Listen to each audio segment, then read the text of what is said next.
Welcome back, everyone. Tonight, we're diving into one of the most powerful stories ever told, The Lord of the Rings by J.R.R. Tolkien's epic masterpiece. Whether you're new to Middle-earth or already know the names Frodo, Gandalf, and Aragorn, this is the full story told like never before. Not rushed, not dry.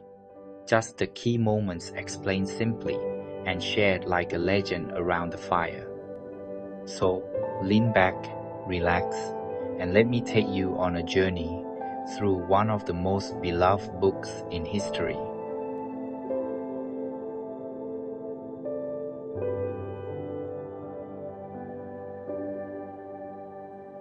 Before we begin, let me tell you a little about the man behind the myth, Professor J.R.R. Tolkien. He was not just a writer, he was a scholar, a soldier, a dreamer. Born in South Africa, raised in England, he served in the brutal Battle of the Somme during World War I and survived. Later, he became a professor of languages and created an entire world filled with elves, men, dwarves, and creatures beyond imagination. He wrote The Hobbit, a children's book that accidentally started it all. And then came The Lord of the Rings, his life's work, written over 12 years, revised endlessly.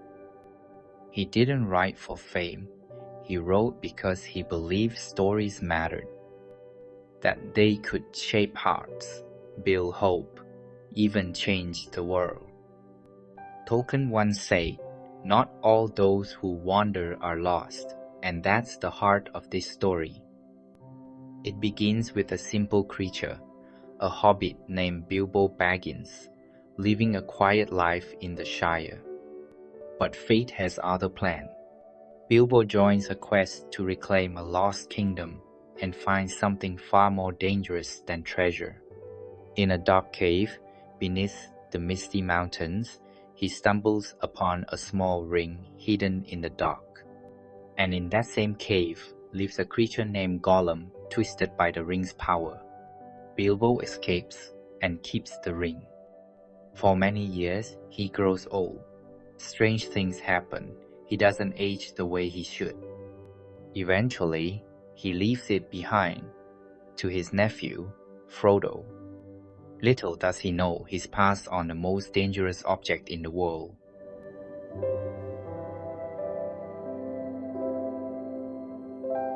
Frodo Baggins was not a warrior.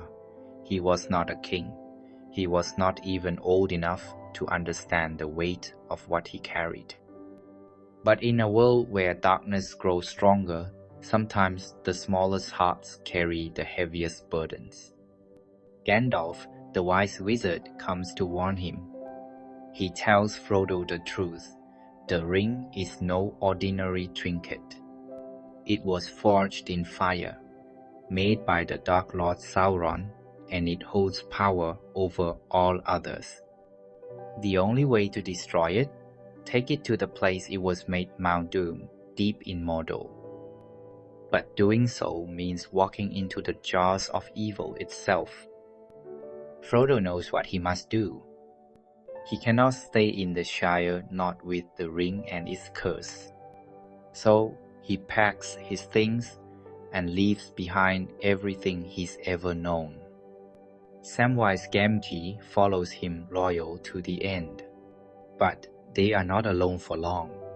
Pippin and Merry, two more hobbits, two great friends, join them on the road. They escape Black Riders at Bree, barely. And there, waiting for them, is a man cloaked in mystery strider. He offers help, but can he be trusted? Frodo is unsure, but time is short. The enemy is always watching.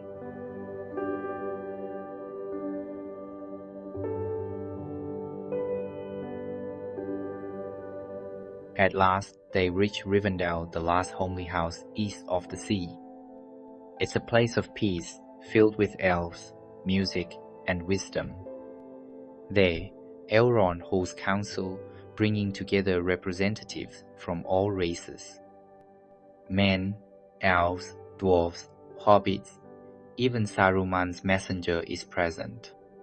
The decision must be made, what to do with the One Ring. Boromir believes it should be used as a weapon against Sauron. But Elrond warns, no one can wield the ring without falling. In the end, it is Frodo quiet, humble, who rises and says, I will take the ring, though I do not know the way. And so, the Fellowship of the Ring is formed with one purpose, to help Frodo carry the burden all the way to Mordor. With their path set, the Fellowship begins the journey across mountains, forests, and rivers toward the land of shadow. At first, unity holds strong. Legolas the elf and Gimli the dwarf bicker but travel side by side. Boromir trains Frodo teaching swordplay and survival. Aragorn walks ahead silent, watchful. Gandalf leads the way wise, old, and full of secrets. But the weather grows cold. Snow blocks their passage through the misty mountains. When Gandalf suggests going under the mountain through the mines of Moria, many fear what waits inside. Inside the mines of Moria, ancient, forgotten, and dangerous darkness greets them like an old friend. Doors open with riddles, shadows whisper from unseen corners. As they walk through halls carved by hands long gone, something stirs. A Balrog, a demon of fire and shadow, awakens from deep below. Gandalf stands alone to face it and falls into the abyss. Frodo watches in horror, shouting, Fly, you fools. Grief grips the group, but there's no time to mourn. The Dark Lord still watches, and the ring must keep moving.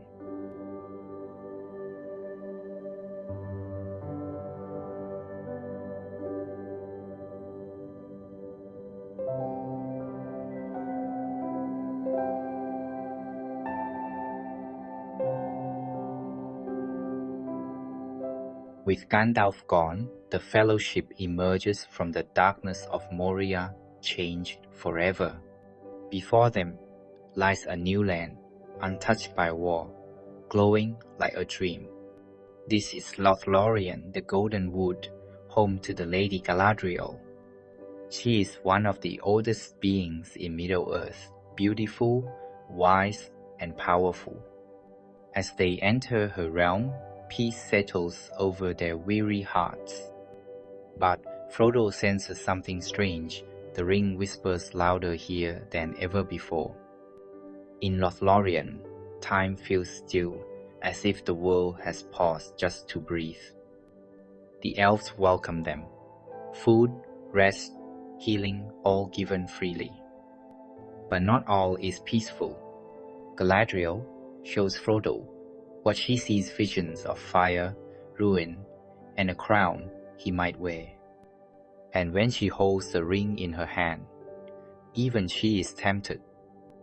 I can use the ring, she says softly, but I will not. Then she gives each member a gift protection for the road ahead. For Frodo, a light to guide him through dark places. For Sam, a box of earth to bring hope home. And for Aragorn, a jewel, a symbol of love and destiny. As they prepare to leave, Galadriel gives them small boats made of silver bark. The ring-bearer must go forward, she warns, into shadow. The Fellowship sets off down the river Anduin, floating between cliffs and silence. They travel far, but soon the cracks begin to show. Boromir grows restless, drawn to the ring's whisper. He tries to take it, believing it will save his people. But Frodo knows the truth, the ring only corrupts. With heartbreak, he decides to go on alone. Frodo turns away from his friends and begins his journey alone. Only Sam refuses to let him go. "I'm coming too," he says, "even if I'm carrying you." Together, they step into the wild toward Emin Muir, where jagged rocks rise like broken teeth. Meanwhile, Boromir dies, saving Merry and Pippin, redeeming himself with his final breath. Aragorn, Legolas, and Gimli vow to find the missing hobbits and protect Frodo's mission.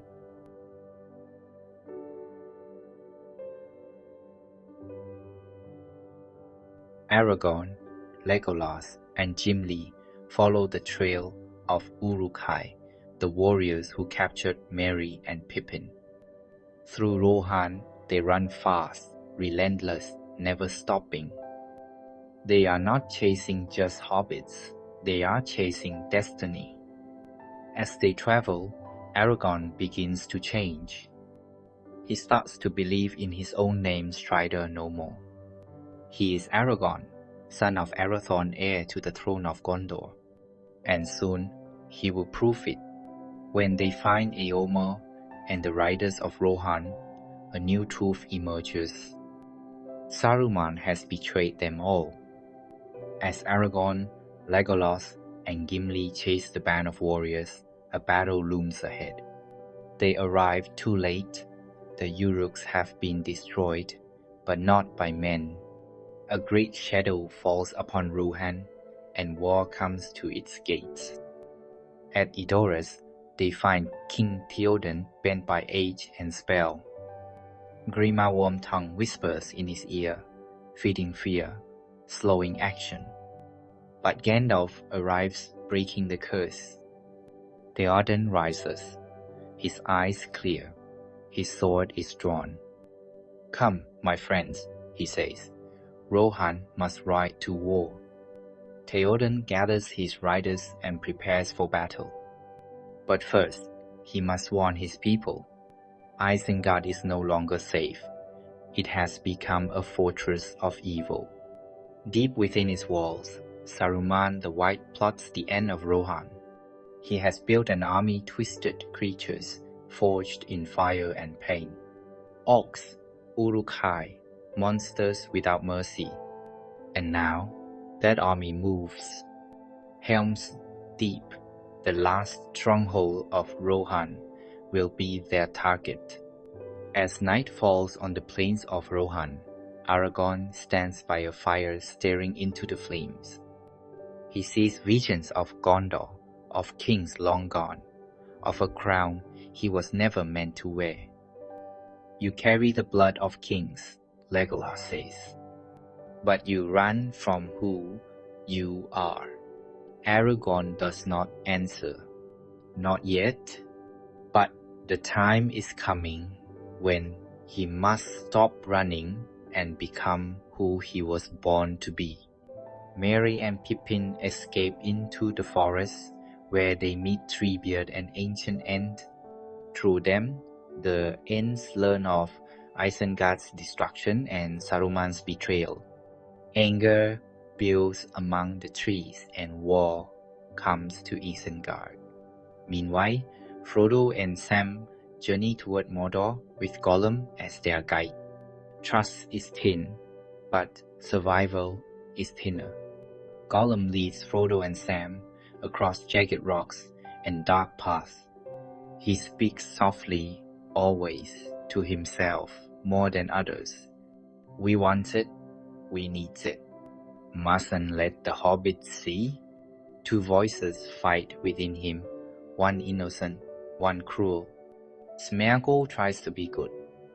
Gollum tries to betray. And Frodo begins to believe, just maybe, there's still hope for Gollum. His land grows darker. The air smells of death. Before them looms a cursed city, Minas Morgul, once known as the White City.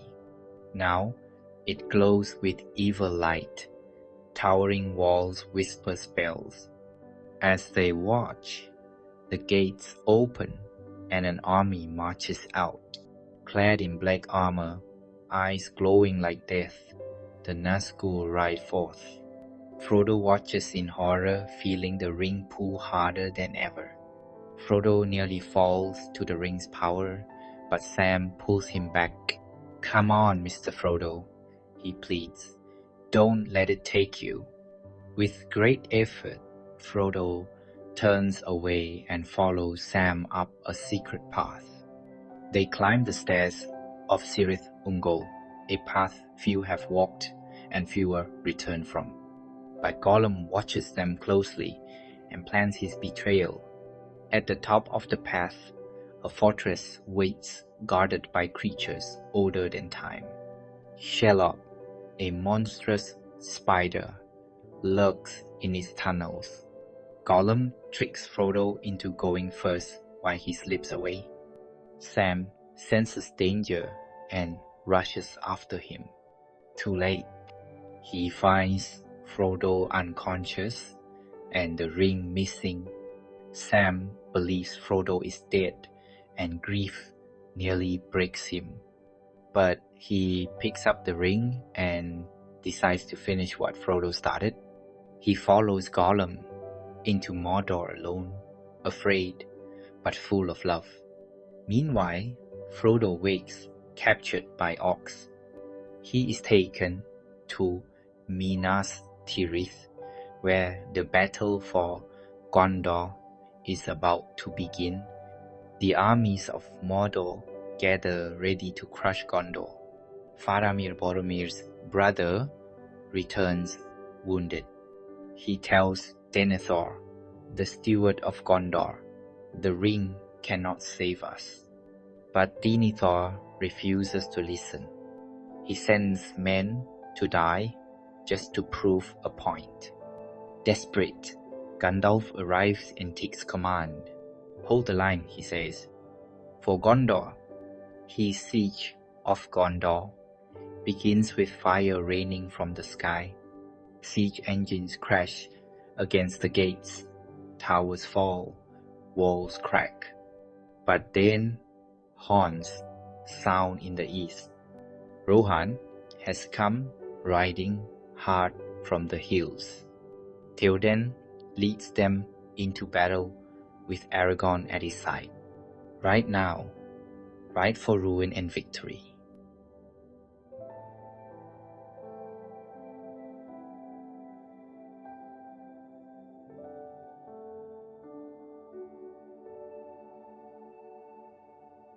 The battle is fierce. Blood fills the trenches. Fire rains from the sky. Theoden fights like a young man until he falls beneath the wings of the Witch King. Eowyn, disguised as a knight, rides forward. She kills him not with strength, but with truth. "No man I am," she cries before striking her final blow. Rohan wins barely, but the war is far from over. With Gondor saved for now, Aragorn makes a bold choice. He calls upon the dead, the ghosts who failed Gondor long ago. "I offer you a chance to fulfill your oath," he declares. The dead follow him silent, terrifying. And soon they reach Pelagia, where ships sail toward Gondor. Ships filled with enemies, but none dare face the dead. The Black Gate opens and Aragorn leads the last stand. Against impossible odds, he rides toward Mount Doom to draw Sauron's gaze away. To the gate of Mordor, he commands. The world holds its breath, because, deep within, Frodo and Sam struggle to reach the edge of destiny. Frodo and Sam finally reach the edge of doom, but Frodo is weak.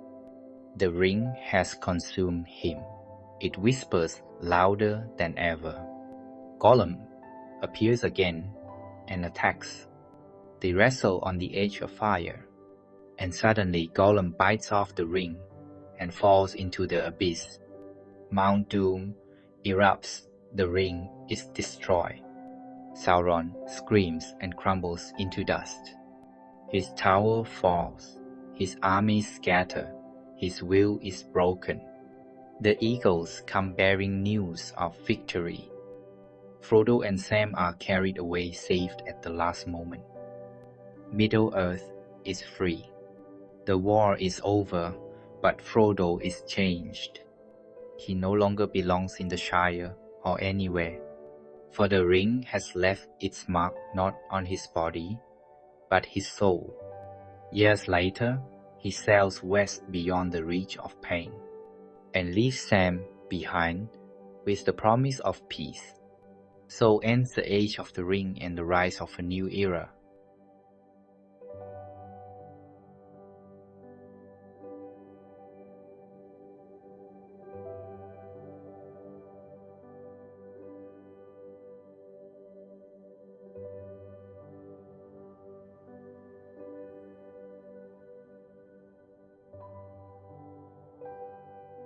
With the ring gone, Frodo returns to the Shire, but he is not the same.